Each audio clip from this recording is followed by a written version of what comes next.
तो education point के YouTube channel में आप सभी का स्वागत है। आज हम लोग भूगोल के तीसरे चैप्टर का अध्ययन करेंगे, जिसका नाम पृथ्वी की गतियां। आइए इस अध्याय में हम पृथ्वी की गतियों के बारे में समझते हैं।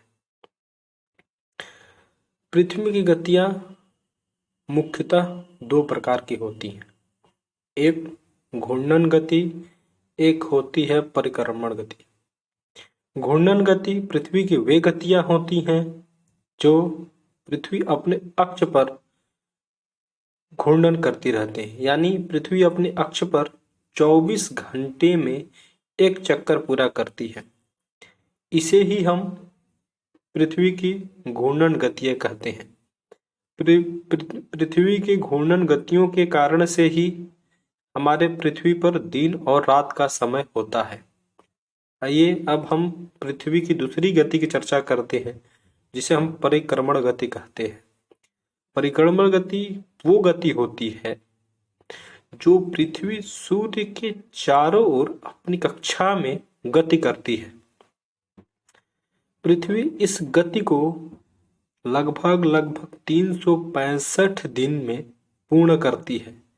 इसी गति को हम परिक्रमण गति कहते हैं।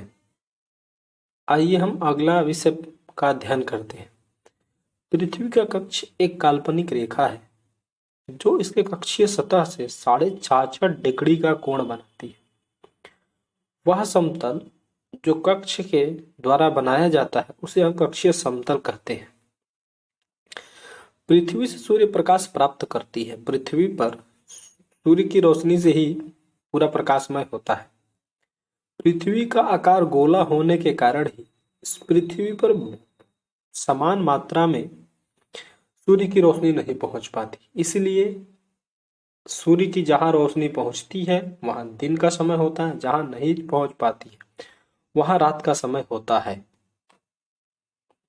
जहां सूर्य का वो वृत्त हमारे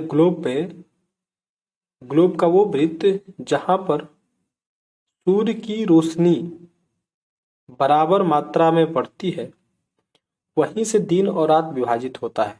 यानी ग्लोब पर वह वृत्त जो दिन और रात को विभाजित करता है उसे हम प्रदीप्त वृत्त कहते हैं। यह कक्षा के साथ नहीं मिलता है, जैसे कि आइए अब हम इस चित्र में आपको दिखाते हैं।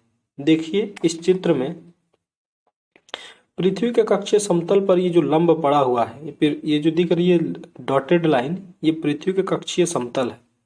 इस पे ये आपका दिख रहा है आपका पृथ्वी के कक्षीय समतल लंब।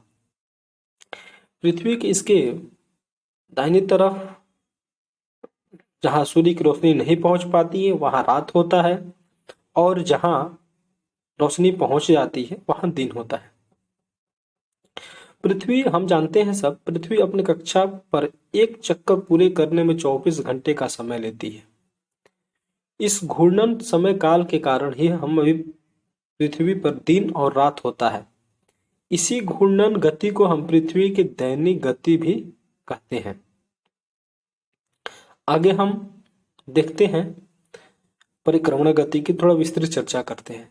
परिक्रमण गति पृथ्वी की दूसरी गति जो सूर्य के चारों ओर एक कक्षा में होती है उसे हम परिक्रमण गति कहते हैं। यह जैसे कि हमें यह ज्ञात है, लगभग 365 दिन लगता है। हमने पूर्व में चर्चा भी किया है। आइए हम थोड़ा इस चित्र के माध्यम से विस्तृत जानकारी प्राप्त करते हैं।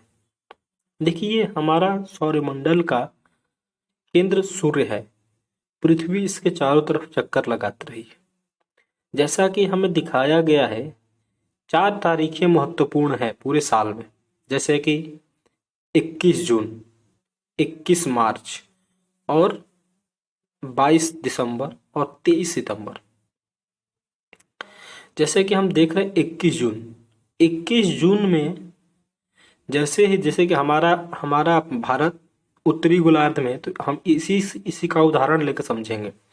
तो जून के महीने में हम लोग देखते हैं गर्मी पड़ती है, हम सब जानते ही हैं। तो उत्तरी गोलार्ध में ग्रीष्म ऋतु के दिन होते हैं, यानी जहां उत्तरी गोलार्ध में ग्रीष्म ऋतु रहती है, ठीक उसके विपरीत दक्षिणी गोलार्ध में शीत ऋतु पड़ती है। जैसे जैसे हम सितंबर की तरफ बढ़ते हैं, जैसे जैसे हम सितंबर की तरफ पढ़ेंगे तो सूर्य की लंबवत किरणें पड़ने लगती है, तब हमारे यहाँ शरद ऋतु आती है। ठीक, जिसके आगे हम बढ़ेंगे तो फिर हम देखते हैं 22 दिसंबर को। हम सब जानते हैं कि दिसंबर से हमारे यहाँ ठंडी का मौसम शुरू हो जाता है, यानी हमारे उत्तरी गोलार्ध में शीत ऋतु का मौसम और दक्षिणी गोलार्ध में ग्रीष्म ऋतु का मौसम आ जाता है। जैसे हम दिसंबर से निकल कर के मार्च के महीने पड़ते हैं, 21 मार्च आते आते फिर हमारे यहाँ बसंत की ऋतु माने शरद खत्म होकर के वसंत ऋतु आ जाती है और शरद ऋतु अपना समाप्त होने के कगार पे होती है। इस तरह के कारण से पूरे सूर्य के 65 दिनों में पृथ्वी चक्कर लगाते। इसी के कारण जो यहाँ देखिए किताब में भी स्पष्ट लिखा गया है कि सामान्यतः एक वर्ष में पूरे जितने हम मौसम देख रहे हैं, गर्मी सर्दी वसंत शरद ऋतुएं जो बांटा गया है, ये पूरे इसी पृथ्वी के परिक्रमण गति के कारण ही होता है। जो ये अक्सर ये खासकर प्रतियोगी परीक्षाओं में प्रश्न पूछा जाता है कि किस कारण से दिन होता है और किस कारण से रात होता है। हम लोग एक पूरा विस्तृत चर्चा इस पर की है और समझे कैसे दिन होता है और कैसे मौसम परिवर्तन होते हैं।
आइए इसके आगे अब हम थोड़ा विस्तृत चर्चा करते हैं इन तारीखों के बारे में।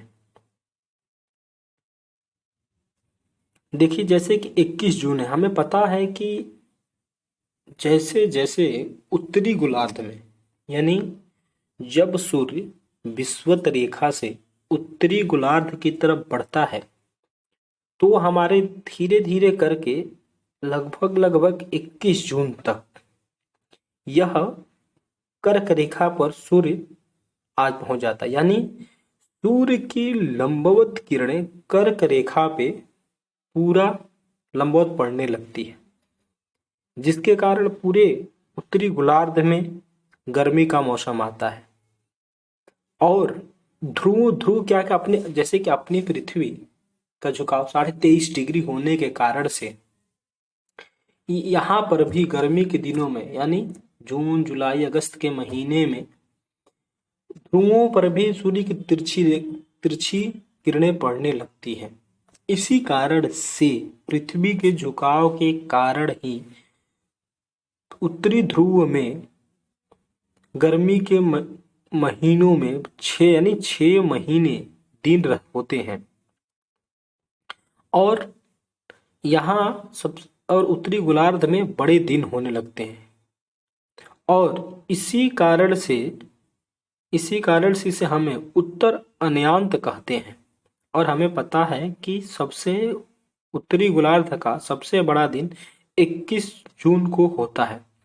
ठीक इसके विपरीत 22 दिसंबर को दक्षिणी ध्रुव के सूर्य की ओर झुकने के कारण हमें पता है कि दक्षिण की ओर झुका है। 22 दिसंबर से दक्षिण के सूर्य की ओर झुकने के कारण मकर रेखा पर सूर्य की किरणें सीधे पड़ने लगती। यानी क्या, अब हम एक तरफ देख रहे थे 21 जून को सीधी रेखा उत्तरी गोलार्ध में पड़ रही थी, वहीं 22 दिसंबर को दक्षिण गोलार्ध में मकर रेखा पर सूर्य की किरणें सीधी पड़ने लगती है। इसीलिए यहाँ पर कर्क रेखा पर सूर्य के सीधी किरणें पड़ने के कारण 22 दिसंबर यानी ठीक उसके विपरीत विपरीत उत्तरी गोलार्ध को अब यहाँ दक्षिणी गोलार्ध में होता है, यानी अब यहाँ पर 22 दिसंबर को सबसे बड़ा दिन होगा और सबसे छोटी रात होगी। और इसी घटना को यानी जब पृथ्वी की जब दिन बड़ा होने लगता है, इसी घटना को हम दक्षिण अयांत बोलते हैं। अब हम आगे की चर्चा 21 मार्च और 22 सितंबर की करते हैं। 21 मार्च और 23 सितंबर को सूर्य की किरणें विषुवत पर सीधी पड़ती हैं। ये दो तारीखें हमें महत्वपूर्ण है, परीक्षा की दृष्टि से बहुत ही ज्यादा महत्वपूर्ण है। हम इन चारों बिंदुओं को एक कॉपी पेन पर लिख लेंगे। ये प्रतियोगी परीक्षाओं की दृष्टि बहुत ही महत्वपूर्ण है। 21 मार्च और 23 सितंबर को सूर्य की किरणें विषुवत वृत्त पर सीधी पड़ती हैं। इस अवस्था में कोई भी ध्रुव सूर्य की ओर नहीं झुका होता है, इसीलिए पृथ्वी पर रात और दिन बराबर होते हैं। इसीलिए इसे हम विषुवत वृत्त भी कहा जाता है। ये बहुत ही इंपॉर्टेंट तथ्य है, इसे हमें एकदम ध्यान रखना है। ये बार बार प्रतियोगी परीक्षाओं में पूछा जाता है कि पृथ्वी पर दिन और रात कब बराबर होते हैं, तो 21 मार्च और 23 दिसंबर। 23 दिसंबर को उत्तरी गोलार्ध में शरद ऋतु होती है, जबकि दक्षिणी गोलार्ध में बसंत ऋतु होती है। 21 मार्च को इस स्थिति के ठीक विपरीत, जब उत्तरी गोलार्ध में बसंत ऋतु होती है तो दक्षिणी गोलार्ध में शरद ऋतु होती है। तो ये सारी बातें हम इनको देखते हैं, इस घटना का हमें पता चला इस प्रकार स्पष्ट है कि पृथ्वी के घूर्णन और परिक्रमण के कारण दिन व रात तथा ऋतुओं का परिवर्तन होता है। ये हमने अभी आई ऋतुओं के बारे में अब सब कुछ एक तिथि वाइज डेट बाय डेट हम लोगों ने विस्तृत चर्चा किया। तो अब हमें विश्वास है कि हमारे मित्रों को आज हमारे द्वारा बताई गई पृथ्वी की गतियों के बारे में स्पष्ट ज्ञान प्राप्त हुआ है। अतः आप सभी से हमारा निवेदन है, यदि हमारा वीडियो आप सभी को अच्छा लगे तो इसे लाइक, सब्सक्राइब, शेयर और कमेंट जरूर करें। आपका एक कमेंट ही हमारे मोटिवेशन को बढ़ा सकता है।